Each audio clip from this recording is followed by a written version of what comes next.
الحمد للہ وکفا وسلام علی عبادہ الذین اصطفیٰ اما بعد اعوذ باللہ من الشیطان الرجیم بسم اللہ الرحمن الرحیم فاذکرونی اذکرکم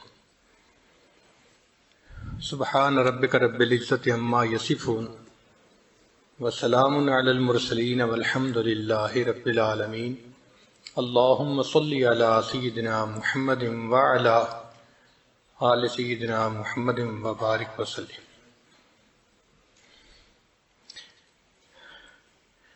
آج جس حکم کا بیان ہے اس میں ابن عطاء اللہ اسکندری رحمۃ اللہ علیہ فرماتے ہیں کہ بعض سالکین ذکر کرتے ہیں تو ان کو جمعیت نہیں ملتی، غفلت ہوتی ہے، وساوس آتے ہیں، تو پھر شیطان دل میں ڈالتا ہے اس ذکر کا کیا فائدہ، تو وہ ذکر کرنا ہی چھوڑ دیتے ہیں۔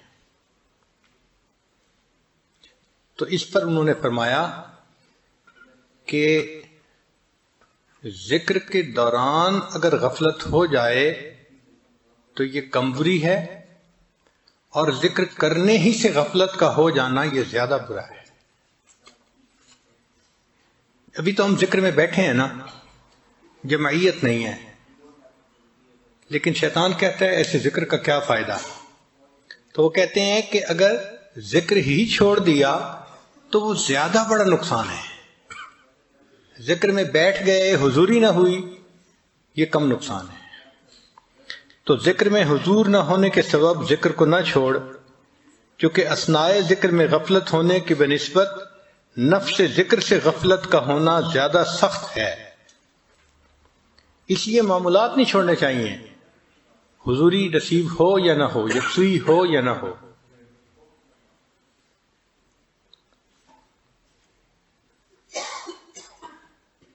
عبد اللطف نہ بنے، عبد اللطیف بننے کی کوشش کریں۔ ہم نے اللہ کا ذکر کرنا ہے نا، تو اگر کیفیت بنے گی تو بھی ذکر کریں گے، کیفیت نہ بنے گی پھر بھی ذکر کریں گے، ذکر تو ہم نے کرنا ہی ہے ہر حال میں۔ تو فقط لطف کے پیچھے نہ بھاگتے پھریں۔ ذکر کا معنی ہے اللہ کو یاد کرنا، اور یاد کرنے کے دو طریقے ہیں۔ ایک تو یہ انسان اپنی زبان سے اللہ کو یاد کرے، یعنی اللہ کا تذکرہ کرتا رہے، اللہ کی باتیں کرتا رہے، اور ایک یہ ہے کہ اپنے دل میں اپنے محبوب کو یاد کرے۔ یہ دونوں طریقے شرعی ہیں، حدیث پاک سے اور قرآن پاک سے اس کا ثبوت ملتا ہے۔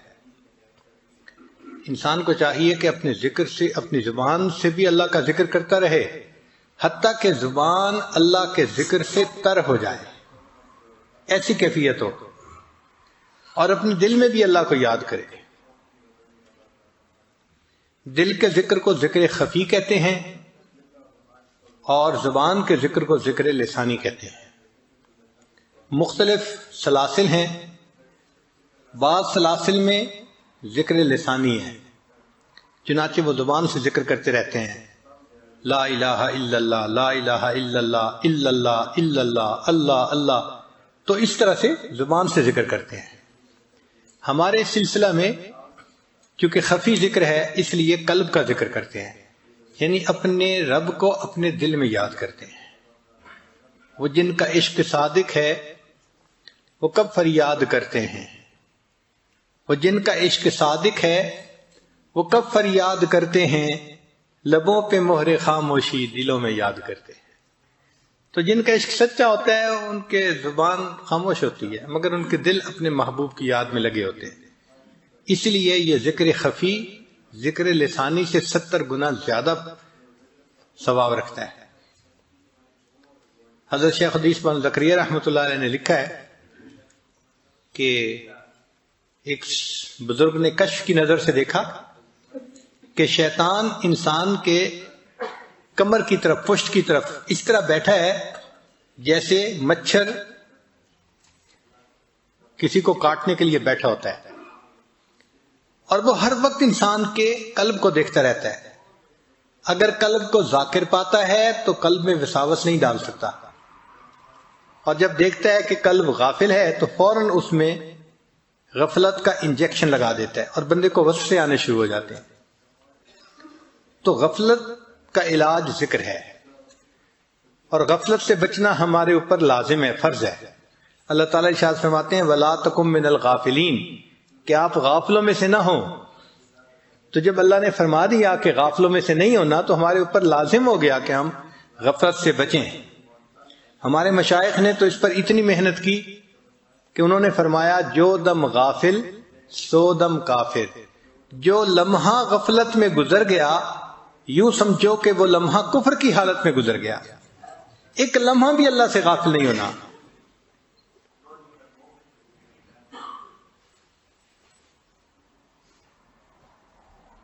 اور یہ چیز حاصل ہو سکتی ہے.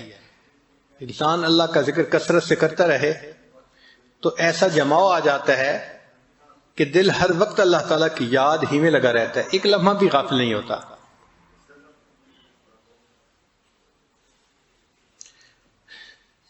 ذکر کا ذرا مفہوم سمجھ لیں. ایک مفہوم تو یہ ہے اللہ کو یاد کرنا، یہ ذکر کا معنی ہے.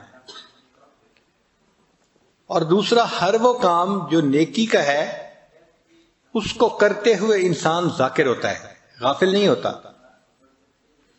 چنانچہ حضرت عمر رضی اللہ عنہ فرمایا کرتے تھے کل مطیع للہ فہو ذاکر. ہر بندہ جو اللہ کا مطیع ہوتا ہے اس اطاعت کی حالت میں وہ ذاکر ہوتا ہے، وہ غافل نہیں ہوتا. تو بھلے اس کی زبان پہ اللہ اللہ کا لفظ جاری نہیں ہے، مگر چونکہ اللہ تعالیٰ کی اطاعت میں لگا ہوا ہے لہذا وہ اس کو ذکر کا مقصود حاصل ہے. سیدنا عمر رضی اللہ عنہ فرمایا کرتے تھے افضل الذکر ذکر عندما حرم اللہ، کہ افضل ذکر وہ ہے کہ جب تمہارے سامنے کوئی گناہ کا موقع پیش آئے تمہیں اس وقت خدا یاد آئے اور اللہ سے انسان ڈر جائے اور گناہوں سے بچ جائے.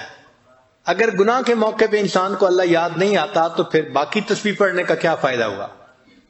تو مقصود تو یہ ہے کہ اللہ کی یاد ایسی آ جائے دل میں کہ گناہ کا موقع آئے تو انسان کا دھیان اللہ کی طرف چلا جائے اور انسان اس گناہ سے بچ جائے.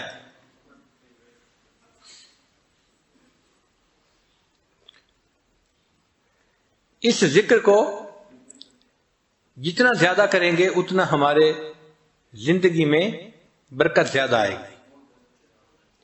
یہ اتنا اہم ہے کہ اللہ تعالیٰ نے حضرت موسیٰ علیہ السلام اور ہارون علیہ السلام کو جب نبوت سے سرفراز فرمایا اور فرعون کی طرف بھیجا تو ان کو ہدایات دی.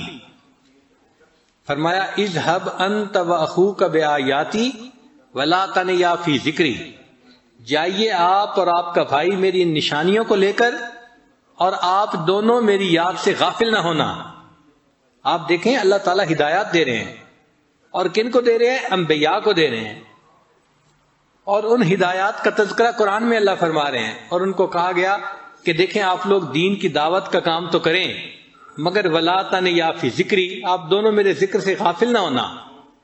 تو دعوت کی ابتدا میں دیکھو ذکر ہے اور انتہا میں ذکر ہے. دیکھیں دعوت کی ابتدا تو یہ ہوتی ہے کہ انسان کسی کے سامنے دین کو پیش کرتا ہے اور انتہا یہ ہوتی ہے کہ اگر وہ نہیں مانتا تو پھر تلوار فیصلہ کرے گی. تو ایسے موقع پہ کہ جب ایمان والوں کے سامنے دشمن موجود ہے اللہ تعالیٰ اس وقت فرماتے ہیں یا ایھا الذین آمنو، اے ایمان والو، اذا لقیتم فئۃ فاثبتوا، جب تمہارا آمنا سامنا ہو کفر کی جماعت کے ساتھ تو تم ڈٹ جاؤ. واذکروا اللہ کثیرا، اللہ کا ذکر کثرت کے ساتھ کرنا، لعلکم تفلحون، تاکہ تم کامیاب و فلاح پا جاؤ. تو دیکھو انتہا میں بھی ذکر کا حکم، ابتدا میں بھی ذکر کا حکم اور انتہا میں بھی ذکر کا حکم. اس لیے ذکر کا کرنا یہ انتہائی ضروری ہے.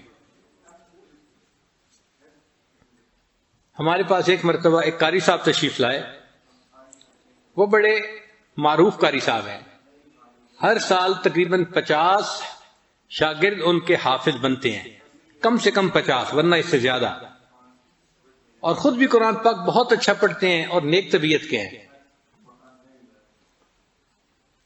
پاس آ کے بیٹھے تو آنکھوں میں سے آنسو جاری ہیں.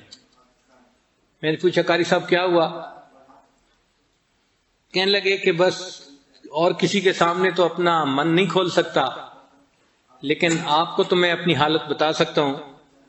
میں حد الوسع گناہوں سے بچنے کی کوشش کرتا ہوں، ہر وقت قرآن پاک پڑھتا رہتا ہوں، کم از کم 1 منزل قرآن روزانہ پڑھتا ہوں، یعنی ہر 7ویں دن قرآن پاک میں ختم کرتا ہوں. اور میں اپنے شاگردوں کو بھی قرآن پاک پڑھاتا ہوں، اور تہجد کے وقت ان کو اٹھا کر میں اس وقت سے ان کا قرآن سننا شروع کرتا ہوں، اور ایک دن میں تقریباً 16 سے 18 گھنٹے میں قرآن پاک سنتا ہوں. اب مدرسے کی ڈیوٹی تو 8 گھنٹے تھی، مگر ان کا شوق اتنا تھا کہ وہ اپنے شاگردوں سے منزل سنتے رہتے تھے، سبق دیتے رہتے تھے. تو ایک دن میں 24 میں سے 18 گھنٹے قرآن پاک سنتے پڑھتے گزر جاتے تھے. تو وہ کہنے لگے کہ جب میں بیٹھا ہوتا ہوں تو میرے چاروں طرف بچے بیٹھے ہوتے ہیں اور وہ اپنی اپنی منزل سنا رہے ہوتے ہیں، اور میں ان بچوں کو ان کی غلطی کی نشاندہی کر رہا ہوتا ہوں. اب اس وقت جب کہ قرآن پاک پڑھا جا رہا ہے اور معصوم بچے اپنی معصوم زبانوں سے قرآن پاک پڑھ رہے ہیں، تو وہ کہنے لگے کہ مصیبت یہ ہے کہ عین اس وقت شیطان میرے دل میں گناہ کا خیال ڈال رہا ہوتا ہے. کان میں قرآن پڑھ رہا ہے، چاروں طرف بچے قرآن پڑھ رہے ہیں، کلاس میں بچے قرآن پڑھ رہے ہیں، اور میں اس بہار کے اندر بیٹھا ہوا میرے دل میں گناہوں کے وساوس آ رہے ہوتے ہیں. میں ان بچوں کے چہروں کو نہیں دیکھ سکتا، میں آنکھیں اپنی بند رکھتا ہوں، مگر اپنی اس حالت سے میں بہت تنگ ہوں. مجھے آپ بتائیں میں کیا کروں؟ اب بتائیں، جو بندہ تکبیر اولیٰ کا خیال رکھتا ہے، جو بندہ باقاعدگی سے تہجد پڑھتا ہے، سنت کا خیال رکھتا ہے، قرآن پاک کا عاشق ہے، ہر وقت قرآن پاک پڑھتا رہتا ہے، سنتا رہتا ہے، اور قرآن پاک کی بہار ہوتی ہے اس کی کلاس میں، اس بچے کو، اس بندے کو بھی گناہ کا خیال آ رہا ہے، شیطان وسوسے ڈال رہا ہے. اب یہ کرے تو کیا کرے، جائیں تو کہاں جائیں؟ پھر میں نے انہیں بات سمجھائی. میں نے کہا دیکھیں، قرآن پاک کے نور کے اترنے میں کوئی شک نہیں ہے.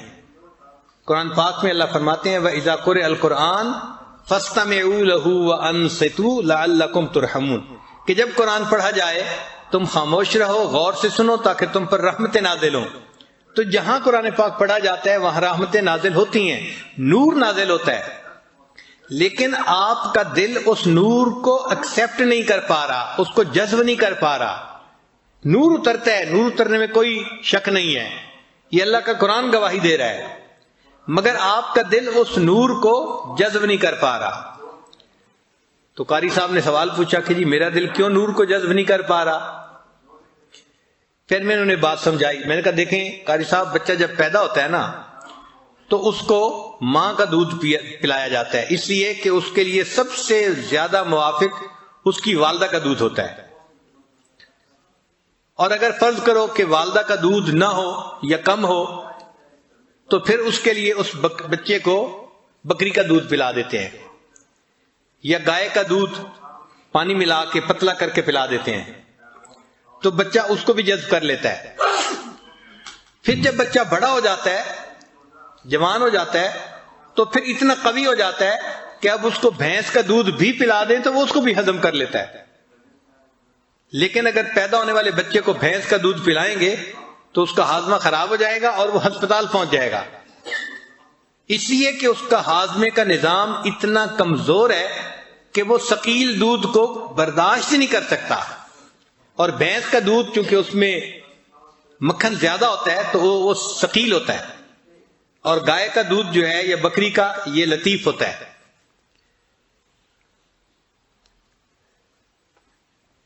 میں نے پوچھا یہ بات سمجھ آ گئی؟ کہنے لگے ہاں سمجھ آ گئی. میں نے کہا اب دیکھیں کہ جو قرآن پاک کا نور ہے یہ اترتا ہے یقیناً جب قرآن پاک پڑھا جاتا ہے، مگر اس نور کے اندر ثقل ہے، بھاری ہے. اِنَّا سَنُلْقِي عَلَيْكَ قَوْلًا ثَقِيلًا، یہ قول ثقیل ہے. تو ثقل کی وجہ سے ہر بندے کا دل اس نور کو جذب نہیں کر پاتا. نور اترتا ہے مگر دل میں اتنی کیپیبلٹی نہیں ہوتی کہ اس کو جذب کر لے، تو دل فائدہ نہیں اٹھاتا. ہاں دل شروع میں ذکر کے نور سے فائدہ اٹھا لیتا ہے، چونکہ ذکر کا جو نور ہے وہ لطیف ہے. چنانچہ اس کو شروع میں لطیف غذا ملتی رہے تو پھر دل قوی ہوتا رہتا ہے، حتیٰ کہ جس طرح بچہ جوان ہونے کے بعد بھینس کا دودھ پی لیتا ہے، اسی طرح یہ ذاکر جو اللہ کا ذکر کرتا رہا، کرنے کے بعد ایک ایسا وقت آتا ہے کہ قرآن پاک پڑھا جاتا ہے اور اس کا دل قرآن پاک کے نور کو بھی جذب کر لیتا ہے، پھر یہ نماز کے نور کو بھی جذب کر لیتا ہے، پھر اس کی نماز اس کو برے کاموں سے اور فوائد سے روک دیتی ہے۔ ورنہ عام لوگ تو نمازیں بھی پڑھ رہے ہیں، جھوٹ بھی بول رہے ہیں، نمازیں بھی پڑھ رہے ہیں، بدنظری بھی کر رہے ہیں، نمازیں بھی پڑھ رہے ہیں، غیبت بھی کر رہے ہیں، تو گناہ چھوٹتے نہیں ہیں۔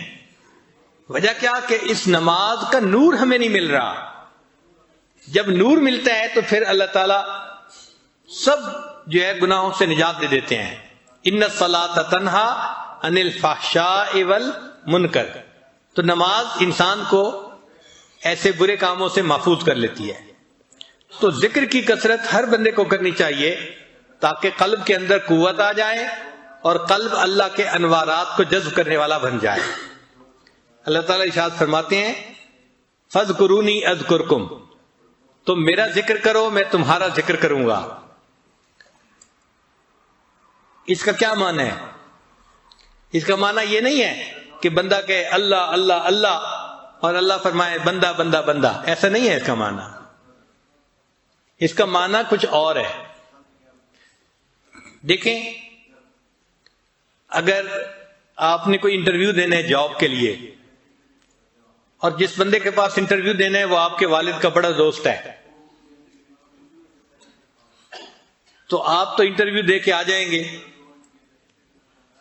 مگر آپ کے والد اپنے دوست کو فون کر کے کہیں گے کہ جی وہ جو آپ نے فیصلہ کرنا ہے نا جاب کا، تو ذرا میرے بیٹے کا خیال رکھنا۔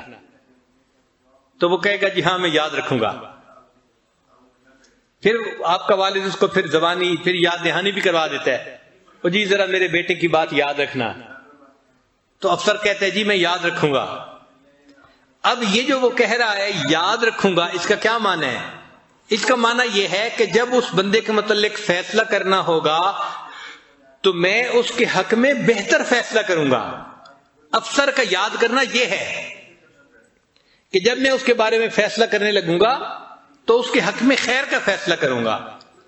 تو یہ معنی ہے کہ ہم تو اللہ کو اللہ کے ذکر سے یاد کریں گے، اور اس کے مقابلے میں جو اللہ بندے کو یاد کرتے ہیں تو اللہ جب فیصلے فرماتے ہیں تو بندے کے لیے خیر کے فیصلے فرما دیتے ہیں۔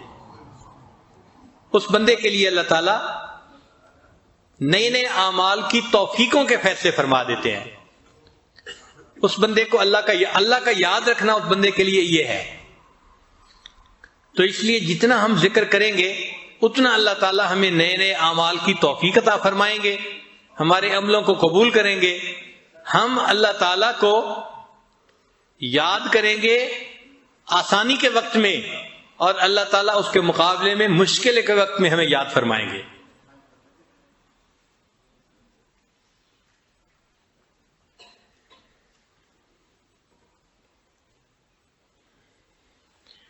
ہر چیز کے کچھ نہ کچھ اثرات ہوتے ہیں۔ اب ایک بندہ ذکر کرتا ہے تو اس کے کچھ اثرات ہونے چاہیے نا۔ تو آپ کو پتہ ہے کہ جو بندہ ذاکر ہوتا ہے اس کے اثرات کیا ہوتے ہیں؟ اگر آپ غور کریں گے تو شاید دل میں اس کا جواب نہیں پائیں گے۔ ہمارے مشائخ نے باقاعدہ اس کی تفصیل لکھی ہے۔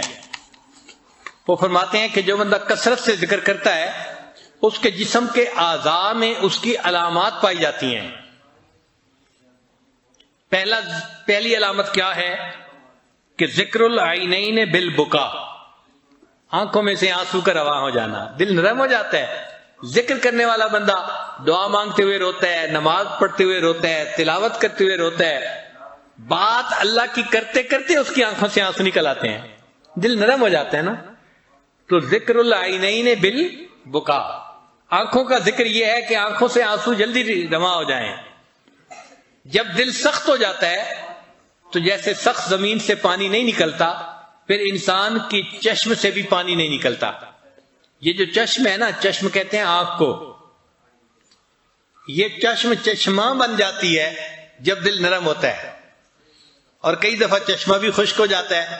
تو جب دل سخت ہوتا ہے تو یہ آنکھ کا چشمہ خشک ہو جاتا ہے, پھر آنکھ سے آنسو نہیں نکلتے. بہت سارے لوگ ہیں وہ کہتے ہیں جی کہ میں دوسروں کو دیکھتا ہوں سب رو رہے ہوتے ہیں, مجھے رونا نہیں آتا. بھائی آپ نے اگر اپنے دل پہ محنت کی ہوتی تو پھر آپ کو بھی رونا آ رہا ہوتا. تو آنکھوں پہ جو اثر ہوتا ہے ذکر کا وہ کیا کہ ذکر العینین بالبکا, آنکھوں میں سے آنسو روانہ ہو جاتے ہیں. وذکر الاذنین بالاصغاء, اور کانوں کا ذکر یہ ہے کہ انسان کے کان بات کو سننے کے لیے متوجہ ہوتے ہیں. یعنی ایسا بندہ دوسرے کی بات کو توجہ سے سنتا ہے اور اس پر عمل کرتا ہے. الذین یستمعون القول فیتبعون احسنا, وہ لوگ جو اچھی طرح بات کو سنتے ہیں اور اس پر اچھی طرح عمل کرتے ہیں. آج کل ہم بہت ساری باتوں کو سنتے تو ہیں لیکن اس سے فائدہ نہیں اٹھاتے. کیوں؟ ایک کان سے سنتے ہیں اور دوسرے کان سے نکال دیتے ہیں.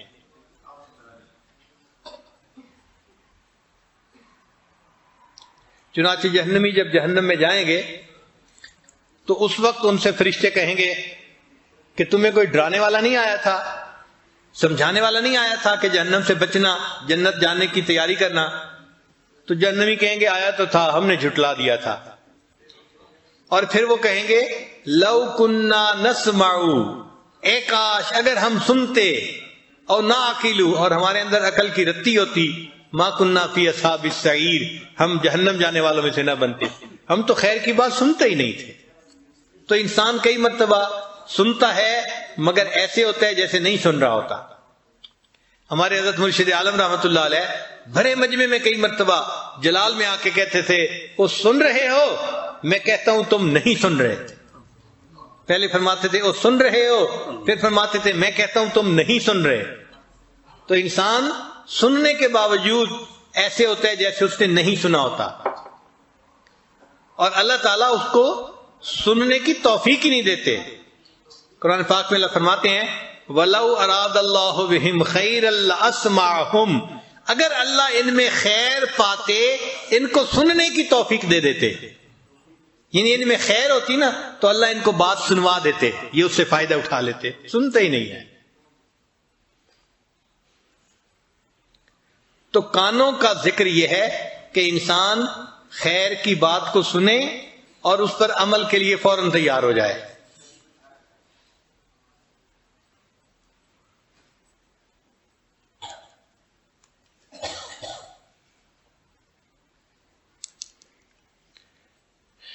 پھر فرمایا وہ ذکر اللسان بالثناء, کہ زبان کا ذکر اللہ تعالیٰ کی ثنا ہے.